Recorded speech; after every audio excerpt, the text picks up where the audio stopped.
Welcome to big TV. So రీసెంట్గా మనం incidents అన్నీ చూస్తూనే ఉన్నాం.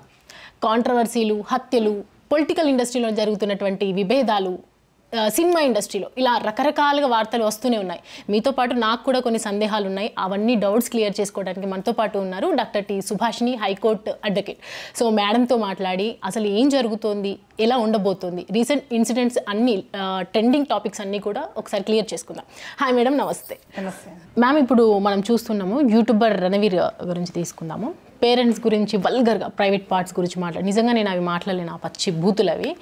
సో కేసు నమోదైంది, సీఎం కొంచెం ఫైర్ అయిన ఆయన మీద. సో ఇవన్నీ వేరే విషయం. బట్ ఇది చూసుకుంటే కనుక ఒక్కొక్క అంటే పేరెంట్స్ గురించి, అమ్మాయిల గురించి అయిపోయింది, సినిమాల గురించి మాట్లాడుకోవడం అయిపోయింది, ప్రతి ఒక్క టాపిక్ గురించి అయిపోయింది. లాస్ట్కి పేరెంట్స్ మీద కూడా మాట్లాడేసరికి నిజంగా జనరేషన్ ఇంత దిగజారిపోతుందా అని అనిపిస్తూ ఉంటుంది. సో ఏం చెప్తారు, ఎలా చూడొచ్చు ఇదంతా? అంటే ఒక మీ ప్రసార మాధ్యమంలో అతను ఉన్నాడు కాబట్టి ప్రజలకు ఏమి ఇవ్వాలన్నదే అతనికి ఎక్కువ తెలియాలి. ఇంకా జర్నలిజం అని అంటే it is a very great opportunity to teach people what is good. Bad గురించి చెప్పాలి కానీ గుడ్ లెవెల్లో చెప్పాలి. దాన్ని ఎక్స్పోజింగ్ అన్నది ఏ విధంగా చేయొచ్చు అని అంటే, ఒక పేరెంట్ భార్యాభర్తలు అన్నది అది ఒక విలువైన సమాజాని కోసము ఒక విలువనిచ్చే అంటే వర్డ్ పేరెంట్ అంటే, భార్యాభర్తలు అంటే పేరెంట్ కింద చూస్తాం. ఇద్దరిని ఒక పిల్లల దృష్టిలో సెక్స్ని మధ్యగా పెట్టి అదే ఇలాంటి కామెంట్స్ కనుక మీరు వెస్ట్రన్ కంట్రీలో చేసినట్టయితే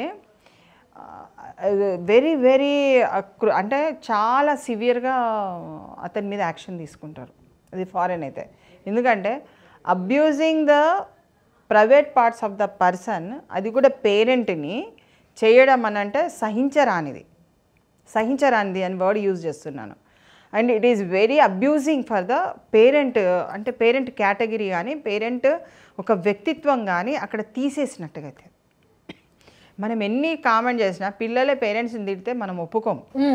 నువ్వు పేరెంట్స్ గురించి ప్రైవేట్ పార్ట్స్ గురించి కామెంట్ చేసే అధికారం కానీ అతని పైన అతనికి ఎలాంటి హక్కు లేదు. వాస్తవంగా చెప్పాలంటే నువ్వు ఒక అంశాన్ని మాట్లాడు, ఒక సందర్భాన్ని మాట్లాడు, ఒక భార్య ఇట్లా అన్నదని మాట్లాడు, కానీ ఒక ప్రైవేట్ పార్ట్స్ గురించి నువ్వు డిస్కషన్ చేసే నీకు అసలు హక్కు అధికారం లేదు చట్ట ప్రకారము. అండ్ అందుకే అతని మీద కేసు అయింది. అతని శిక్ష అర్హుడు. డెఫినెట్గా they will be government has taken a lot of seriousness on it. అతను చేసే ప్రయత్నము ఏదో తెలపడానికి అంటే ఏదో ఎక్స్పోజ్ అంటే హైప్ క్రియేటింగ్ చేసుకోవడానికి కానీ, అంటే దాన్ని ఏదో ఒక విచిత్రంగా ఒక భార్యాభర్తల యొక్క వ్యవహారాన్ని విచిత్రంగా క్రియేట్ చేయాల్సినంత అవసరం లేదు. ఎందుకంటే తాను కూడా ఒక కొడుకుగా ఉన్నాడు, తాను కూడా ఒక తండ్రిగా ఉండొచ్చు. తనకి ఏమైనా పిల్లలు ఉంటే ఒక తండ్రిగా అవుతాడు, సిస్టర్స్ ఉంటే ఒక అన్నగా అవుతాడు. అంటే you are in a different category. How can you raise that? ఆ వర్డ్స్ని ఎట్లా రేజ్ చేస్తావు? ఏ విధంగా అసలు నీకు ఏం హక్కు ఉన్నది? ఒకసారి వాళ్ళు అసంటి వీడియోస్ తీసేటప్పుడు ఒకసారి చట్టాన్ని చదవాలి. చదివితే నీకు ఎక్కడెక్కడ డిఫెక్టివ్ ఫ్యాక్టర్స్ నువ్వు చెప్పాలా లేదా అన్నది తెలుస్తుంది. చట్టాన్ని ఉల్లంఘించడము, చట్టాన్ని అవహేళనగా మాట్లాడడం అన్నది అతను చేసిన మొదటి తప్పు. చట్ట ప్రకారంగా ఒక భార్యాభర్తలు, ఒక పేరెంట్స్ అనేది ఒక పొజిషన్లో అదొక పవిత్రమైన బంధం అది. ఇప్పుడు నువ్వు ఏదైనా తీసుకోండి, మీరు సెకండ్ ఆమెని వాళ్ళు చేసుకున్నా కానీ నీకు ఫస్ట్ ఆమెను చేసుకున్నదే నీకు ప్రాముఖ్యత అన్నది కోటిస్తుంది కదా. నీకు చట్ట ప్రకారం ప్రాముఖ్యత వస్తుంది కదా. నువ్వు రెండో ఆమెను చేసుకున్నా, మూడో ఆమెను చేసుకున్నా, నేను నాలుగో ఆమెను చేసుకున్నా, మొదటి ఆమెకు డైవర్స్ ఇచ్చినా లేకుంటే ఎవరినైనా ఇచ్చినా అని అంటే కూడా నీ క్యారెక్టర్ అసాసినేషన్ అవుతుంది కదా. నువ్వు అదెందుకు తీసుకో? అలాంటి వర్డ్స్ నువ్వు ఒక పేరెంట్ని అవమానించద్దు. అసలు పేరెంట్స్ గురించి కన్వర్జేషన్స్లో ఎక్కడన్నా కానీ సెక్స్ కన్వర్జేషన్, ప్రైవేట్ పార్ట్స్ గురించి అబ్యూజింగ్ లాంగ్వేజ్ తీయడము, అజల్టింగ్ చేయడం అన్నది నేరమైన నీ వృత్తిని కనబరుస్తుంది. నేరమైన and he's intentionally trying to defame the character of a parent. కాబట్టి అతనికి తప్పకుండా ఒకటి కాదు 2 సంవత్సరాలు 3 సంవత్సరాలు శిక్ష కూడా పడవచ్చు. అవునా? డెఫినెట్గా పడవచ్చు. దాని నుంచి ఆయన ఎప్పుడు తప్పించుకోలేడు. ఎందుకంటే ఆ కామెంట్, ఆ వీడియోస్ అన్నది వైరల్ అయినాయి. ఆయనే వ్యక్తిగతంగా కూర్చొని మాట్లాడిండు కాబట్టి, వేరే వాళ్ళ ముందు మాట్లాడిండు, ప్రసార మాధ్యమంలోకి వెళ్ళింది, వైరల్ అయిపోయింది. 10 మంది కాదు చాలా మంది హర్ట్ అయిపోయినరు, వివాదాస్పద వాక్యాలుగా మారిపోయినాయి. కాబట్టి దాన్ని మనము క్షమించే తత్వం ఏం లేదు. ఎప్పుడైనా ఎవరైనా సరే అండి, స్టేజ్ మీద కానివ్వండి, లేకుంటే ఒక మీడియా మాధ్యమంలో కానివ్వండి, మనం మాట్లాడే భాష సరళిలో వ్యక్తిని లైంగిక దాడి చేయొద్దు. ఎవరైనా కేసు వేసుకోవచ్చు. వ్యక్తి పైన లైంగిక దాడి చేస్తే ప్రైవేట్గా కానీ పర్సనల్గా కానీ చేసిండు అనుకోండి, he is a liable for the. But దీని గురించి ఇప్పుడు రణవీర్ అయినా కూడా అపాలజీ చెప్పడానికి లేదు, జస్ట్ కవరింగ్ చేద్దామన్నా లేదు. ఎందుకంటే క్లియర్గా మనకు తెలిసిపోతుంది, ఇట్ షోస్ హిస్ క్యారెక్టర్. ఆయన ఈ రోజు కూడా he should give the apology. ఆయన అపాలజీ చెప్పవలసిందే. చెప్పిన తర్వాత కోర్టులో కేసు ఫైట్ చేసుకొని నువ్వు బయటికి రా, అంతే. కానీ అపాలజీ చెప్పకుండా ఉన్నంతసేపు ఆయన నేరస్థానంలోనే ఉంటాడు కదా. నేను అలాంటిది నాకు ఆ ఉద్దేశం లేదు అని చెప్పడం వేరు, నువ్వు డైరెక్ట్గా నువ్వు కేసు కోసం ఫైట్ చేయడం వేరు. The other way he has to explain the public. అది తప్పు అన్నది ఒప్పుకోవాలి. ఎందుకంటే క్యారెక్టర్ అసాసినేషన్ అన్నది చాలా అది బాధాకరమైన విషయము. ఒక తల్లి తండ్రి ఒక పేరెంట్ని ఒక మంచి పొజిషన్లో చూసి మనము, అంటే మన దేవుడు, మన తల్లిదండ్రులే మనకు దేవుళ్ళు, మొదటి గురువు. ఆ వ్యక్తులను కూడా నువ్వు అలా మళ్ళీ చేస్తే ఇంకేమున్నదండి సమాజంలో. స్త్రీ పురుషుల యొక్క కలయిక గురించి నువ్వు పెద్దగా డిస్కషన్ చేసినా అది వేస్ట్. అది రానా గారు ఒక సినిమాలో చెప్తుంటారు, నీ పుట్టుక గురించి నువ్వు ఆలోచించే విధానం బట్టే నీ క్యారెక్టర్ ఏంటి అనేది అర్థమవుతుంటుంది. అంటే కంప్లీట్గా సెన్సిటివ్ ఒక టాపిక్ ఇది, చాలా సెన్సిటివ్ టాపిక్. అంటే దీనికి చట్ట ప్రకారంగా ఎట్లా ఉంటుంది అన్నమాట. ఆయనకి ఏ హక్కు లేదండి. ఫస్ట్ దాని మీద ఒక పేరెంట్ మీద, తల్లిదండ్రుల మీద మాట్లాడే హక్కు అది. అతని పేరెంట్స్ గురించి ఆయన మాట్లాడితే అదేమైనా వైరల్ చేసుకుంటే ఆయనే ఇష్టం, మన వ్యక్తిగతంగా. అని పేరెంట్స్ అనే ప్రజల మధ్యన ఉన్న ఆ సంబోధన అన్నది తీసుకురావద్దు. నేను అన్నాను, ఇప్పుడు 1 కాదు 2 years కూడా శిక్ష పడే అవకాశాలు ఉన్నాయి దాని మీద. ఎందుకంటే ఆల్రెడీ కేసు రిజిస్టర్ అయింది కాబట్టి సమాజంలో ఉన్న మన సంటలను ఖండించకుంటే రేపు భవిష్యత్తు తరాలకి మనం ఏమీ ఆన్సరబుల్ చేయలేము. ఎందుకంటే they expect a lot of from us. భవిష్యత్ అని అంటే చిన్న చిన్న పిల్లలు తల్లిదండ్రుల గురించి మాట్లాడితే అట్లా వాళ్ళు ఏం ఫీల్ అవుతారు.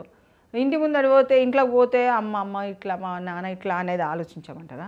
అప్పట్లో ఒకటే రూమ్ ఉండే కదండి. How the best of the best వాళ్ళు ఎలా ఉండాలి అని ఆలోచించి చాలా మటుకు పేరెంట్స్ దూరం ఉన్న వాళ్ళు కూడా ఉన్నారు. పిల్లల ముందు మనం ఎట్లా ఉంటే బాగుండదన్న ఉన్న వాళ్ళు ఉన్నారు. అన్నీ కంట్రోల్ చేసుకొని వాళ్ళంతటి వాళ్ళు జీవితాన్ని గడుపుతుంటే నువ్వు బయటికి వేసేస్తే ఎట్లా అండి? అలాంటివన్నీ వేయకూడదు. ఆయనకి ఏ పవర్ లేదు, ఆయనకి హక్కుదారు లేదు, స్వేచ్ఛ లేదు అసలు. ఇట్లాంటి టాపిక్స్ మీద ఇది మన పర్సనల్ లిబర్టీని, మన ఇండివిజువల్గా ఉన్న ఫ్రీడమ్ని అతను ఇది చేసిన పర్సనల్ లిబర్టీని కూడా కట్టైల్ చేస్తున్నాడు అతను. ఆర్టికల్ 21 కూడా చాలా ఎఫెక్టివ్గా పనిచేయచ్చు దీని మీద కూడా. మన ప్రైవసీ లైఫ్ కూడా చాలా ఇంపార్టెంట్ అండి. మనం బతికేది ఎందుకు? హ్యూమన్ రైట్స్ వయోలేషన్ నువ్వు చేస్తే, నువ్వు ఒక పర్సన్గా యూట్యూబర్గా నువ్వు చేస్తే ఎట్లా అండి? If you think you are only the man can do it అని అంటే ఎట్లా? కొంచెము అంటే he should be very sensible to this issues. And తల్లిదండ్రులు అన్నప్పుడు అందరికీ పిల్లలు ఉన్నారు, మాకు కూడా పిల్లలు ఉన్నారు, అందరికీ పిల్లలు. ఆ పిల్లల ఒక రెస్పెక్ట్ కూడా నువ్వు కాపాడాలి. పేరెంట్స్ని అట్లా కార్నర్ చేసి మాట్లాడడం ద్వారా, అంత వల్గర్గా మాట్లాడడం ద్వారా, ప్రైవేట్ పార్ట్స్ నేను ఇది చేయడం ద్వారా, ఎక్స్పోజ్ చేయడం ద్వారా దానికి ఏం రాదు. First of all it is sex is a natural process which is been given by the, అంటే నీకు చట్ట ప్రకారము నీకు ఒక ఇష్టమున్న వ్యక్తి కానీ ఏదైనా కానీ అంటే అక్కడ కొన్ని నార్మ్స్ ఉన్నాయి. ఐ షుడ్ నాట్, ఇంకా మనకి మీరు ఇచ్చిన మనకు టైం చాలా తక్కువ కాబట్టి ఫుల్ ఫ్లెడ్జ్గా కాదు, ఎవరి ఇష్టం వాళ్ళది. పేరెంట్స్ అన్నప్పుడు పేరెంట్సే. తల్లిదండ్రులను విమర్శించే హక్కు అతను లేదు. తల్లిదండ్రులకు వాళ్ళ ఇష్టం ఉన్న జీవితాన్ని వాళ్ళు గడపచ్చు. నువ్వెవరు ప్రశ్నించే హక్కు నీకు లేదు. Should take the permission. ఎవరి గురించి మాట్లాడతావు? వ్యక్తి గురించా, సమాజం గురించా? సమాజం గురించి అయితే నువ్వు గవర్నమెంట్ నుంచి పర్మిషన్ తీసుకో. ఛానల్స్కి కూడా చాలా ఇంపార్టెంట్, అది ఎవరికి తెలియదు.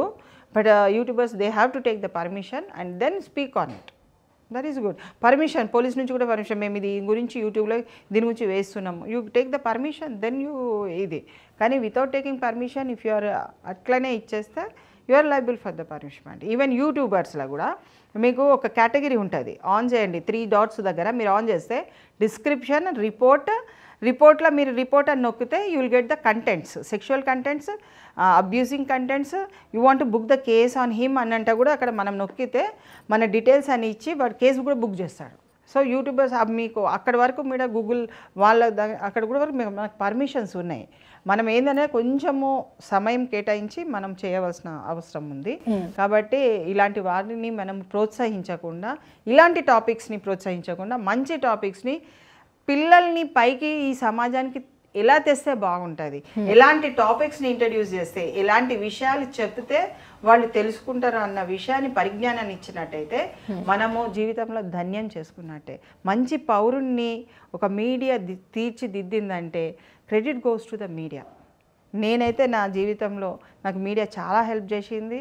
నా క్యారియర్ని, నాకు ఒక సోషల్ వర్కర్గా సోషల్ సర్వీస్ చేస్తున్న ఆ క్యారియర్ని ప్రజలకు తెలిపింది కూడా మీడియా. కాబట్టి మీ నుంచి నేను ఇంట్రడక్షన్ ఈరోజు అయినా కాబట్టి నేను అందరికి కూడా ప్రతి మీడియా వ్యక్తులకి నా తరఫు నుంచి నాకు ఎంకరేజ్మెంట్ ఇచ్చినందుకు నేను ధన్యవాదాలు తెలుపుతున్నాను. రైట్. సో అది చూసారు కదా, అడ్వకేట్ సుభాషిణి గారు చెప్పినటువంటి వ్యాఖ్యలు, ఆమె లైఫ్ ఎక్స్పీరియన్స్తో కానీ ప్రొఫెషనల్గా ఉన్నటువంటి ఎక్స్పీరియన్స్తో కానీ హౌ హ్యూమన్ షుడ్ బి అన్నీ చెప్పారు ఆవిడ. చట్టపరంగా ఎలా ముందుకెళ్ళాలి, అమ్మాయిలకి ప్రాబ్లమ్స్ వస్తే ఎలా ముందుకెళ్ళాలి, జెన్యున్గా రిలేషన్లో ఎలా ఉండాలి, ఇవన్నిటి గురించి కూడా క్లారిటీ ఇచ్చారు. రీసెంట్గా జరుగుతున్నటువంటి ఇన్సిడెంట్స్ అన్నిటి టాపిక్స్ మీద కూడా అందరికీ అవేర్నెస్ కల్పించేటట్టుగా మాట్లాడారు ఆవిడ. Thank you madam, thank you so much.